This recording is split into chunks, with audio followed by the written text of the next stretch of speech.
वो उसे बेइंतहा प्यार करता था, इतना प्यार कि वो उसके लिए कुछ भी कर गुजरने को तैयार था, मगर फिर भी वो उसे कत्ल करना चाहता था। कत्ल इसलिए ताकि वो दोनों अगले जन्म में मिल सकें। और एक रोज उसने इस वारदात को अंजाम भी दे डाला। मगर इसमें सबसे हैरानी की बात यह है कि कातिल ने कत्ल के बाद जो सीक्रेट कोड लिखा, उस कोड को डिकोड करने में पुलिस के पसीने छूट गए। नमस्कार, आदाब दोस्तों, मैं आपका साजिद सैफी हूं और आप हमारी खास पेशकश बेपर्दा देख रहे हैं। और बेपर्दा में आज मुंबई में हुई उस सच्ची घटना की बात, जिसमें यदि पुलिस कातिल द्वारा लिखे गए सीक्रेट कोड को डिकोड ना कर पाती तो मृतका की लाश बरामद कर पाना पुलिस के लिए नामुमकिन था।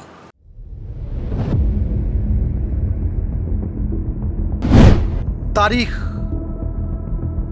12 दिसंबर 2023, वक्त शाम के 5:08। स्थान सानपाड़ा रेलवे स्टेशन, नवी मुंबई। नवी मुंबई क्षेत्र के सानपाड़ा रेलवे स्टेशन पर भी सब कुछ मामूल के मुताबिक चल रहा था।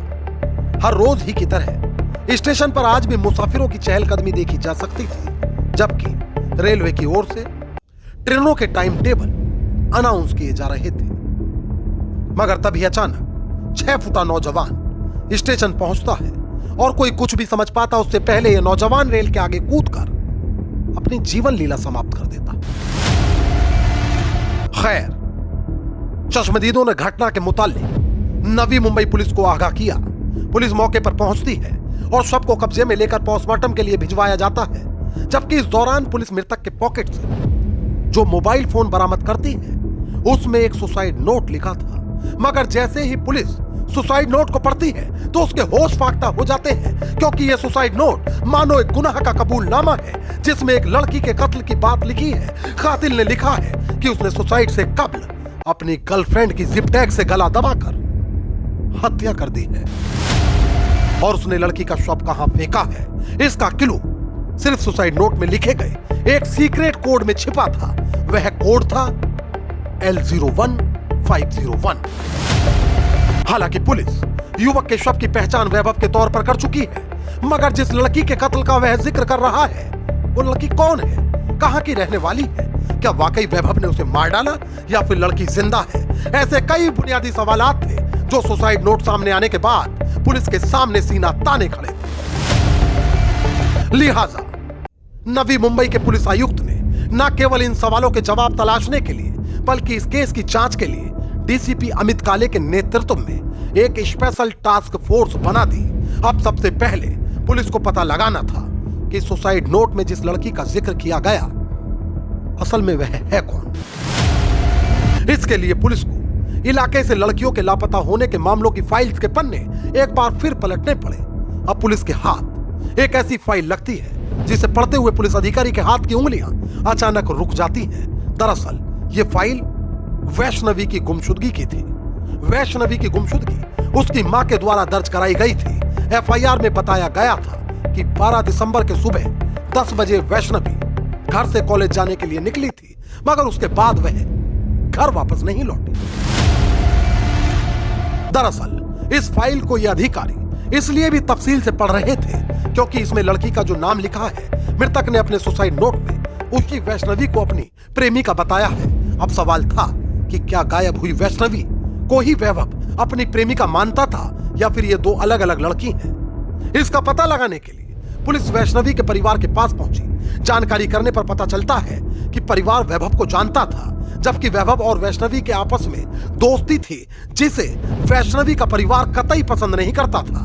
घटना की कई कड़ियां जोड़ने के बाद स्पेशल टास्क फोर्स यह तो जान चुकी थी कि वैभव मरने से पहले इसी वैष्णवी के बारे में लिख गया था, मगर उसके द्वारा लिखे गए सीक्रेट कोड को डिकोड करना अभी तक टीम के लिए बाकी था, क्योंकि जब तक पुलिस इस सीक्रेट कोड को डिकोड नहीं कर पाएगी, तब तक वैष्णवी की लाश बरामद करना नामुमकिन है। दरअसल वैभव और वैष्णवी दोनों अच्छे दोस्त थे।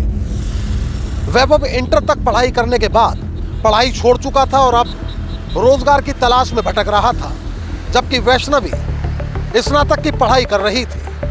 कहा जाता है कि वैष्णवी का परिवार वैभव को पसंद नहीं करता था। वह अक्सर वैष्णवी को वैभव से दूर रहने की सलाह देता था और अब वैष्णवी भी परिवार की बात मानने लगी और धीरे धीरे वह वैभव से दूर होने लगी।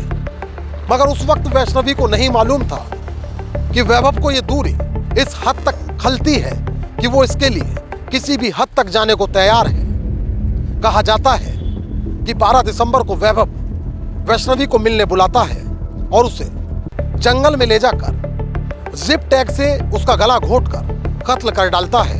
इतना ही नहीं, कहा यह भी जाता है कि इससे पहले वैभव ने खुद अपने गले में जिप टैग डालकर यह महसूस किया था कि जब वह वैष्णवी की जान लेगा तो वैष्णवी को ज्यादा दर्द तो नहीं होगा। वैभव ने पहले वैष्णवी को कत्ल किया और उसके बाद खुद भी ट्रेन के आगे कूदकर जान दे दी। अब तक की जांच में पुलिस की स्पेशल टीमें वैष्णवी और वैभव की प्रेम कहानी के बारे में जान चुकी थी। खुदकुशी करने से पहले उसने वैष्णवी की जान कैसे ली, यह भी खुलासा हो गया।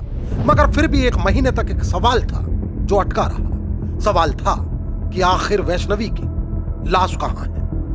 और 30 दिन की कड़ी जद्दोजहद के बाद भी पुलिस की स्पेशल टीमें L01501 को डिकोड नहीं कर सकी। हालांकि पुलिस की टीमों के हाथ अब तक एक सफलता जरूर लग चुकी थी।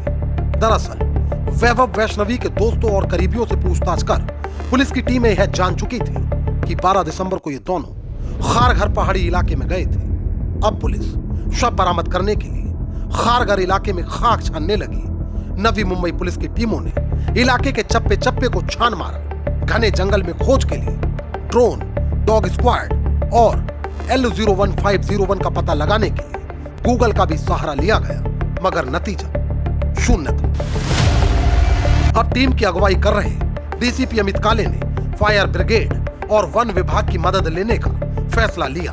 बस यहीं से पुलिस का काम आसान हो गया, क्योंकि वन विभाग के अधिकारियों से बातचीत पर खुलासा हुआ कि इस तरह के कोड पेड़ों की गिनती के लिए रखे जाते हैं। वन विभाग अधिकारी ने बताया कि L01501 भी कोड किसी न किसी पेड़ को दिया गया होगा। इसके बाद फॉरेस्ट डिपार्टमेंट ने रिकॉर्ड खंगाला तो पता चला कि यह कोड खारघर से लगभग 6 किलोमीटर दूर कलमबोली इलाके में दिया गया है। फिर क्या था, पुलिस तत्काल वहां पहुंची। वहां ग्राउंड में वैष्णवी बाबर की लाश झाड़ियों में पड़ी मिली। उसका चेहरा और बॉडी 1 महीने में विभत्स हो गई। लिहाजा पहचान के लिए परिवार को मौके पर बुलाया गया, जिन्होंने कपड़े, कलाई घड़ी और आईडी कार्ड देखकर वैष्णवी की पहचान की। तो दोस्तों, आज की यह सच्ची घटना मुंबई में एक तरफा मोहब्बत के खौफनाक अंजाम की है, जिसमें वैभव का एक तरफा प्यार उसकी सनक बन गया, जबकि उस सनक ने 2 परिवारों को कभी न भरने वाले जख्म दे डाले। दोस्तों, ये रिपोर्ट आपको कैसी लगी वो आप हमें कमेंट करके जरूर बताएं। और यदि आप हमें सपोर्ट करना चाहते हैं तो हमारे चैनल को सब्सक्राइब करके हमारे वीडियो के लिंक को अपने दोस्तों और रिश्तेदारों में ज्यादा से ज्यादा शेयर कर दें। मोहित भाटी के साथ अमजद राना, क्राइम स्टोरीज अड्डा। तो दोस्तों, फिल वक्त मुझे दीजिए इजाजत। लेकिन यदि आप क्राइम स्टोरीज अड्डा पर बेपर्दा के और भी एपिसोड्स देखना चाहते हैं तो हमारे चैनल को तुरंत सब्सक्राइब कर लीजिए, बेल आइकॉन दबा दीजिए। इस रिपोर्ट को लेकर आपकी क्या राय है वह आप हमें कमेंट करके जरूर बताएं। और यदि आप चाहते हैं कि क्राइम स्टोरीज अड्डा पर बेपर्दा के एपिसोड्स का सिलसिला आगे भी मुसलसल बदस्तूर जारी रहे तो हमें सपोर्ट करिए। हमारे वीडियोस को ज़्यादा से ज़्यादा लाइक और शेयर करिए। एक और नई कहानी के साथ हमारी आपसे फिर होगी मुलाकात और क्राइम स्टोरीज अड्डा पर फिर एक नया चेहरा होगा बेपर्दा। तब तक के लिए आदाब, नमस्कार, जय हिंद।